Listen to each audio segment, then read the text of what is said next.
মামা তোর ফোনটা একটু দে। লামিয়া কোথায় তুমি? বলো। আমি বাসায়। দুপুরে খাইছো? না, এখনো খাওয়া হয় নাই, গোসল করে আসলাম মাত্র। বলো, তুমি ফ্রেশ হও নাই? খাবার খাইছো তুমি?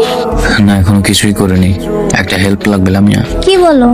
কিভাবে যে বলবো, অনেক বিপাকে পড়ে তোমার কাছে হেল্প চাইতে হচ্ছে। কোন মুখ নিয়ে বলবো বুঝি না, বাট তবুও বলি। আরে আজব, বলো বলো, সমস্যা নাই। আমাকে কি 1000 টাকা ধার দিতে পারবা? তুমি আমার থেকে টাকা চাচ্ছ? হ্যাঁ, আমার খুব প্রয়োজন লামিয়া। ওয়েট, রিলেশনে গেলাম মাত্র 3 মাস হয় নাই, তুমি এখনই আমার কাছ থেকে টাকা চাচ্ছ? তাও মাত্র 1000? আমার খুব প্রয়োজন। থামো, তুমি আমার কাছে টাকা চাইবে এটা আমি কল্পনাও করতে পারিনি।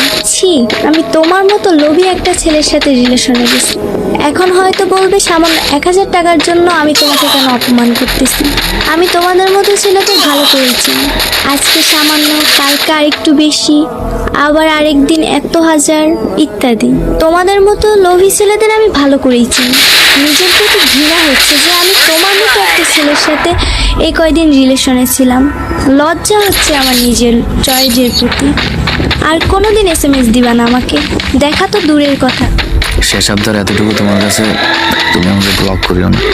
আমি তোমাকে SMS-ও দিব না, প্লিজ। ঠিক আছে। আজকে আমার কিছু কথা শোনো, জাস্ট আজকের জন্য। হ্যাঁ বলো। সেদিন আমি 1000 টাকা তোমার কাছে কেন চেয়েছিলাম জানতে চাই না। তুমি টাকাটা দিলেই না, তখন আমাকে বিভিন্ন কথা শোনালে। আজকে তোমাকে সব বলবো, কেন সেদিন সবকিছু রেখে নিজের লজ্জাকে গোপন করে সামান্য 1000 টাকার জন্য আমি তোমার কাছে হাত পেতেছিলাম। আমার ছোটবোন সবার ক্যান্সার ছিল, ওর চিকিৎসার জন্য আমাদের সব টাকা শেষ হয়ে যায় প্রায়। বিশ্বাস করবে কিনা জানি না, আমার ছোট বোনকে বাঁচাতে আমাদের প্রায় কয়েক লক্ষ টাকা শেষ হয়ে যায়। এখন একটা পরিস্থিতি এসে পড়েছে, ঘরে খাবার খাওয়ার মতো পরিস্থিতি ছিল না। এতটাই ক্রাইসিসের মধ্যে ছিলাম আমি এবং আমার ফ্যামিলি। বোনের চিকিৎসার জন্য নিজের হাতের ফোনটা পর্যন্ত বিক্রি করে দিই। আমি সেদিন আমার বন্ধু নাফিজের ফোন দিয়ে তোমার সাথে SMS করি। সবশেষে আমার বোন মারা যাওয়ার আগে বলেছিল, ভাই আমাকে একটা পুতুল আর কিছু চকলেট কিনে দিবি। আমি বোনের শেষ ইচ্ছেটুকু পূরণ করার জন্য তোমার কাছে ভিক্ষুকের মতো 1000 টাকা চেয়েছিলাম। নিজের লজ্জাটুকুর বিরুদ্ধে অবস্থান করে আমি তোমার কাছে 1000 টাকা ধার চেয়েছিলাম শুধুমাত্র বোনের শেষ ইচ্ছাটা পূরণ করার জন্য। সেদিন টাকা তো পেলামই না, বরং তোমাকে হারালাম এবং সাথে কিছু তীক্ষ্ণ কথা শুনলাম। তুমি এগুলা আগে কেন বলনি?